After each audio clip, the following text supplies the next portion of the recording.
8일은 24절기 중 찬이슬이 맺히기 시작한다는 한로입니다. 8일을 기점으로 날씨가 더 쌀쌀해질 전망입니다. 수성구가 불법 광고물을 뿌리 뽑기 위해 대구에서 처음으로 자동 경고 발신 시스템을 도입했습니다. 이른바 폭탄 전화로 맞대응에 나서고 있습니다. 대구 수성구에서 친동생을 흉기로 찔러 살해한 50대 남성이 경찰에 붙잡혔습니다.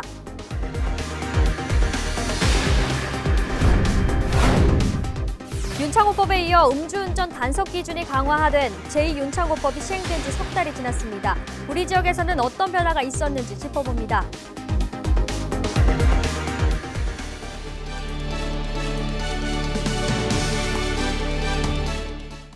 시청자 여러분 안녕하십니까? 헬로티비 대구 경북 뉴스입니다.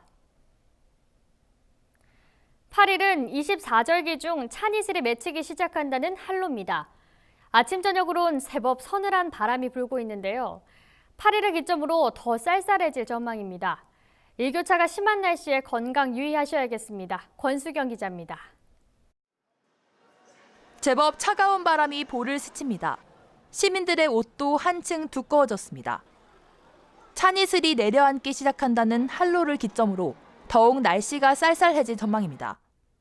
8일 최저기온으로 대구는 15도, 안동 12도, 봉화 10도 등을 기록했습니다.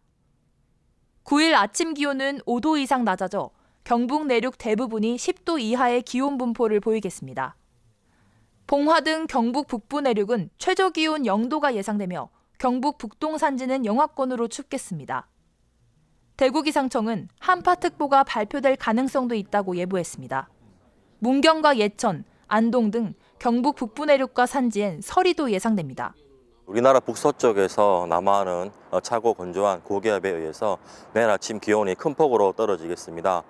특히 내륙에는 서리가 내리는 곳이 있겠고 경북 북부 내륙과 산지에는 기온이 0도 가까이 떨어지면서 얼음이 오는 곳도 있겠습니다. 연이은 태풍에 피해 농작물 복구가 채 끝나지도 않았는데 서리까지 예보돼 있어 농작물 관리에 더욱 유의해야겠습니다. 헬로티비 뉴스 권수경입니다. 대문 앞에 쌓이는 불법 광고물, 치워도 다시 쌓여서 눈살을 찌푸리게 하는데요. 이런 불법 광고물을 뿌리 뽑기 위해 수성구에서는 자동 경고 발신 시스템, 쉽게 말해 폭탄 전화로 맞대응에 나섰습니다. 자세한 내용 권미경 기자입니다. 길가에 흩어져 있는 불법 광고물. 이렇게 뿌려지는 광고물만 수성구에서 한 달에 100만 개가 넘습니다. 비라도 오면 바닥에 덕지덕지 달라붙어 치우기 여간 번거로운 게 아닙니다. 이 주택가 다녀보면 대로부터 시작해갖고 다 깔려요. 5장, 6장, 많게는 뭐 10장까지도 뿌려져 있거든요. 일일이 또 저희가 다 쓸어 담는데도 힘듭니다. 여기 쓸어 보시면 아시겠지만 쓰레기통에 또 담기기가 힘듭니다. 생각보다. 수성구가 대구에서 처음으로 불법 광고물을 뿌리 뽑기 위해 폭탄 전화를 도입했습니다. 현수막이나 명함 등에 찍혀있는 전화번호로 5분에서 1분, 짧게는 초 단위로 자동으로 계속 경고 전화를 걸어 연결을 먹통으로 만드는 원리입니다.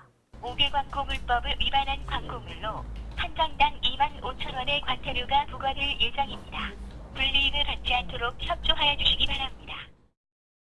불법 광고물을 뿌리는 업체는 대부분 대포폰을 이용하다 보니 단속이 쉽지 않은 상황에서 폭탄 전화 시스템은 합법적인 방법으로 큰 효과를 거두고 있습니다. 업체 측에서 구청에 폭탄 전화를 멈춰달라고 요청해 올 정도입니다.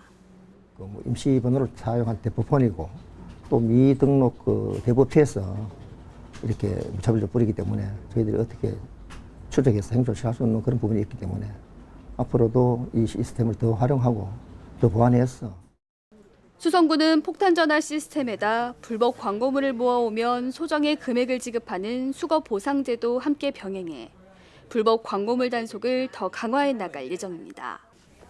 헬로티비 뉴스 권미경입니다. 준공전 시범 운영 중인 경북도청 신도시 쓰레기 소각장에 배출가스 농도를 당사 취재진이 확인했습니다. 환경부와 연동되는 배출가스 농도를 실시간으로 측정해서 보고하는 TMS 값은 신뢰도를 가지는 것으로 나타났는데요. 경북도는 그동안 준공이 연기되면서 이를 공개하지 않았습니다. 홍정표 기자가 취재했습니다.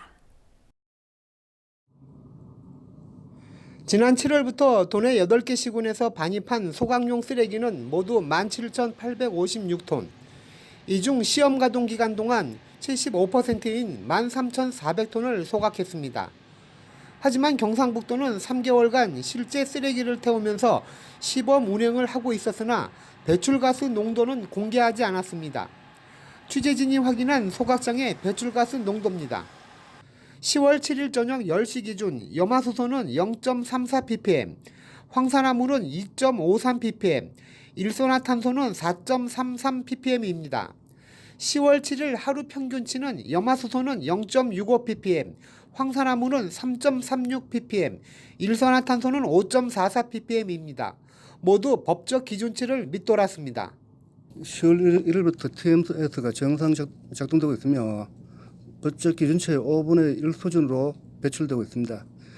하지만 신도시 주민들은 지난해 9월부터 주민들의 건강 악화와 주민 동의 없는 소각장 건설을 반대하며 폐쇄를 요구하고 있습니다. 유해 물질이 법적 기준치 이하라고 하지만 주민들이 안전하고 믿고 검증할 수 있는 행정이 조금 더 쓰레기 소각장 중심이 아닌 주민을 좀 안심시키고 불안하지 않게끔 하는 행정이었습니다. 경북도청 신도시 쓰레기 소각장은 완공 후 도내 11개 시군에 가연성 쓰레기를 하루 최대 390톤 소각 처리하고 음식물 쓰레기는 120톤 처리 가능한 시설입니다.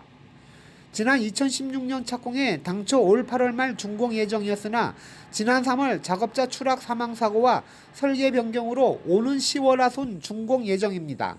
헬로티비 뉴스 홍정표입니다. 음주운전자의 처벌 형량을 늘리는 윤창호법에 이어 음주운전 단속 기준을 강화한 제2윤창호법이 시행되고 있습니다. 한층 무거워진 처벌 탓에 음주운전 단속 건수는 줄어들었지만 여전히 근절되지 않고 있는데요. 제2윤창호법 시행 석 달 동안 우리 지역은 어떤 변화가 있었는지 현장 점검 360도에서 짚어봅니다. 이하영 기자입니다.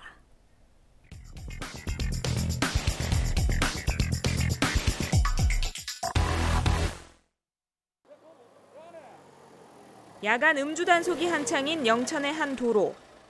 음주로 의심되는 운전자가 경찰에 적발됩니다.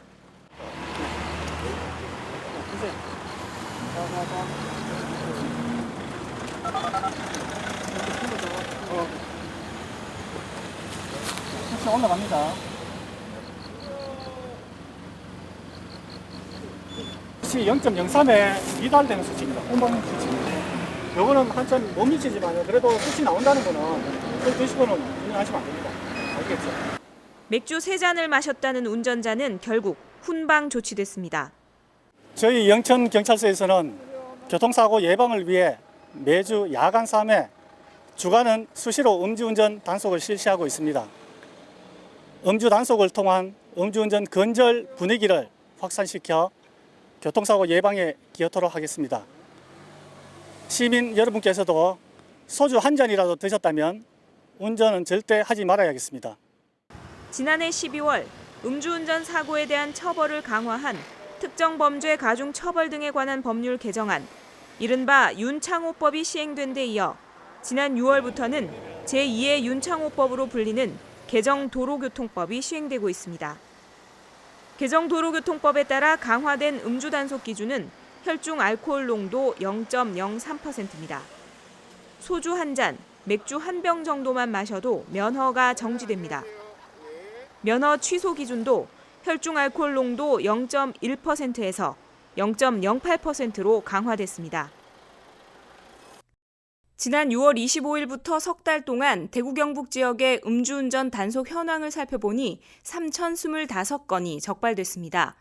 지난해 같은 기간 3,551건보다 15% 줄었습니다.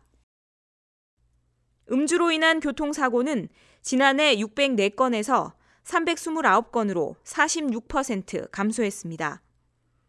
음주 사망사고는 18명에서 4명으로 78% 줄었습니다. 처벌 수위가 높아지고 기준이 강화되면서 음주운전에 대한 시민들의 경각심이 높아진 것으로 분석됩니다.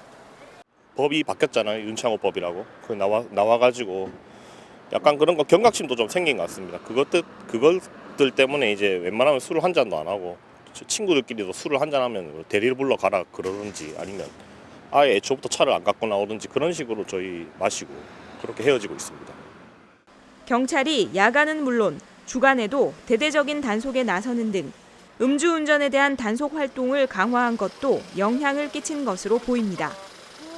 우리도 이제 영업을 하지만은 식당을 하거든요. 식당을 하는데 되게 보면 손님들이 많이 와도 술을 안 먹어요. 술 먹으면 한 잔도 먹으면 대리해가 또 나가요. 음주 후 대리운전이라는 인식이 확산되고는 있지만 음주운전이 근절되지 않고 있습니다. 음주운전에 대한 처벌 기준이 강화되면서 더욱더 주의해야 하는 건 숙취 운전입니다. 음주 다음 날에도 단속에 걸릴 수 있습니다. 알코올이 감지된 운전자, 음주 측정기로 확인해 보니 수치는 올라가지 않았지만 맥주 한 잔을 마셨다고 실토했습니다. 대부분 시민들이 야간에만 저희들이 하는 걸로 알고 있는데 주간에도 실질적으로 하고 있습니다. 또 지난 2018년 9월 28일 이후로 자전거 음주 단속도 병행해서 실시하고 있습니다. 거기도 3만 원의 범칙금이 부과되기 때문에 자전거 타실 때도 음주운전은 절대로 하지 말아야 되겠습니다. 윤창호법 시행 이후 감소 추세인 음주 교통사고. 하지만 여전히 음주운전으로 생명을 잃는 사고가 계속 발생하고 있습니다. 올해 대구 경북 지역 전체 음주 사망 사고는 23건. 지난 5월 영천에서는 20대 만취 음주운전자가 역주행을 하다 교통 사망 사고를 냈고 제2 윤창호법 시행 이후인 7월에는 현직 경찰관이 음주운전으로 적발되기도 했습니다. 음주운전은 본인뿐만 아니라 타인에게 큰 피해를 줄 수 있는 그런 위험한 행위입니다. 절대로 음주운전은 하지 말아야 되겠습니다. 본인은 물론이고 타인의 가정을 파괴하는 음주운전. 처벌은 강력해졌지만 여전히 갈 길은 멀어 보입니다. 헬로티비 뉴스 이하영입니다. 친동생을 흉기로 찔러 살해한 50대 남성이 경찰에 붙잡혔습니다. 대구 수성경찰서에 따르면 A씨는 지난 7일 오전 10시쯤 수성구 범물동의 한 아파트에서 자신의 동생인 40대 B씨의 목 부분을 흉기로 찔러 살해한 혐의를 받고 있습니다. 경찰은 A씨가 동생과 말다툼을 벌이다 범행을 저지른 것으로 보고 자세한 범행 동기를 조사하고 있습니다.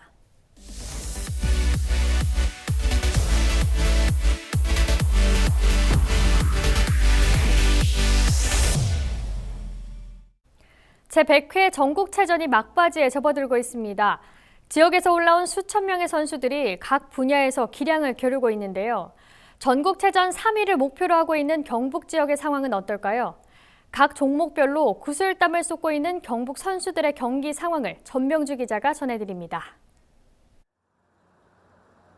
출발 신호와 함께 선수들이 힘차게 달려나갑니다. 빈틈을 파고들며 엎치락뒤치락 자리다툼이 치열합니다. 지난 6일 롤러스포츠 여자 일반부 1000m 결승. 기대를 모았던 대구시청 소속 신소영 선수가 안타깝게 메달권에 들지 못했습니다. 500m 결승에서도 동메달에 그치며 다음 체전을 기획하게 됐습니다. 제 원래 주 종목이 없어졌기 때문에 앞으로 이 종목에 대한 보완을 해나가면서 다시 정상에 올라설 수 있게 열심히 해야 될 것 같아요. 복싱 종목에서도 경북 선수들의 선전이 이어지고 있습니다. 복싱 라이트 헤비급 영주시청 소속 정재민 선수는 준준 결승을 가볍게 통과하며 금메달에 한 발 더 다가서고 있습니다.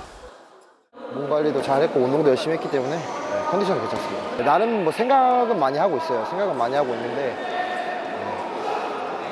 제가 생각한 대로 잘 되면은 더없이 좋을 것 같고. 고대했던 금메달 소식도 이어지고 있습니다.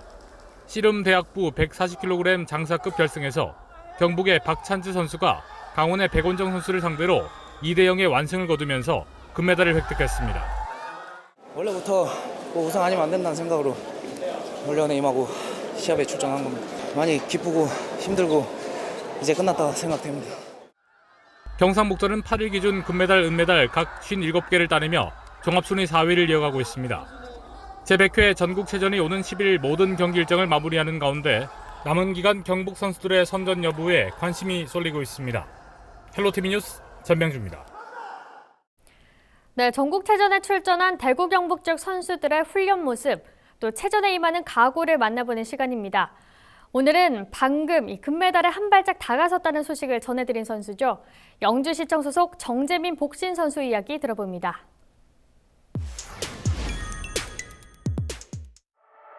링에서는 이제 도망갈 데가 없잖아요. 누가 하나는 이제 승자가 나야만 내려갈 수가 있잖아요. 최선을 다할 겁니다. 진짜 최선을 다해서 제가 한 만큼 다 꺾어야죠. 안녕하십니까. 복싱 주장 32살 정재민이라고 합니다. 반갑습니다.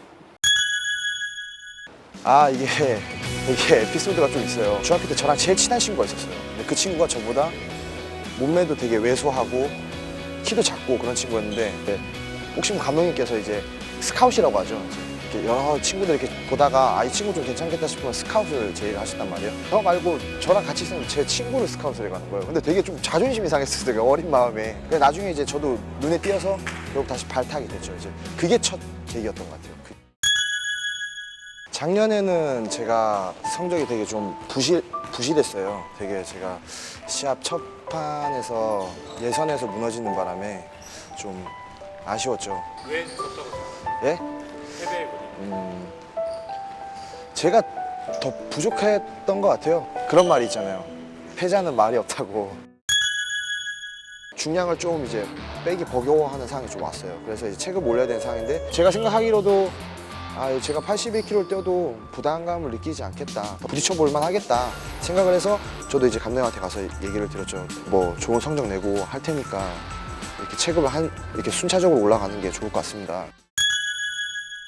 많이 다치죠. 같은 손가락으로 옆으로 이렇게 눕히면은 네 번째 손가락이 좀 주저앉아 있어요. 주먹을 쥐어도 보면은 이런 식으로 여기 뼈가 주저앉아 있거든요. 코가 2번 정도 부러졌었고 저 이렇게 보면은 코가 이쪽으로 휘었거든요. 이렇게 눈도 찢어져 보고. 근데 그래도 되게 매력적인 것 같아요. 36이 저희가 최고 정년이었는데 40살까지 늘어났죠. 이제 IOC에서. 저도 이제 어떻게 보면은 끝을 보고 있는 나이. 지금 저희 팀에 제가 제일 나이가 많아요. 이렇게 오래오래 하다 보면은 약간 좀 자기가 한 가지 팠던 거에 대해서 좀 더 깊게 알게 된다고 하죠. 급한 상황에 대해서 좀 더 대처 방법 이런 게 좀 더 빠르게 돼서 노련미가 좀 많이 느는 것 같아요. 다 상대들도 열심히 하겠죠. 전부 실업팀 선수니까. 제가 생각할 때는 결승까지는 가지 않겠나 생각을 합니다. 정재민 화이팅! 목표는 뭐 금메달이죠. 솔직히 말하면 뭐 두마리아 입 아플 만큼 금메달인데 자신 있어요? 최선을 다해야죠. 자신이 있다고는 솔직히 말은 못 드리겠는데 왜냐면 아까 말씀드렸듯이 다 모두가 라이벌이기 때문에 진짜. 근데 최선을 다할 겁니다. 진짜 최선을 다해서 제가 한 만큼 다 꺾어야죠. 정체전이 저희 운동선수들한테 한 해 제일 큰 축제이기도 하고 저희 복싱도 그렇고 뭐 여러 가지 비인기 종목도 그렇지만 많은 관심이 필요할 것 같아요. 저희 비인기 종목 선수들도 그 안에서 알게 모르게 되게 노력을 많이 하기 때문에 오셔서 그냥 조그맣게 응원해 주시면 선수들한테 정말 큰 힘이 될 것 같습니다.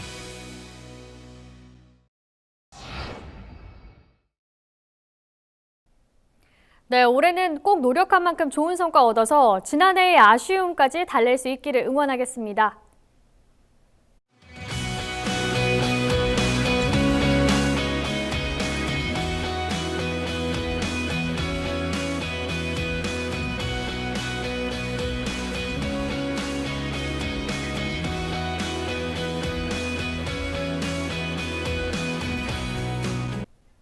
뉴스를 마칩니다. 시청해주신 여러분 고맙습니다.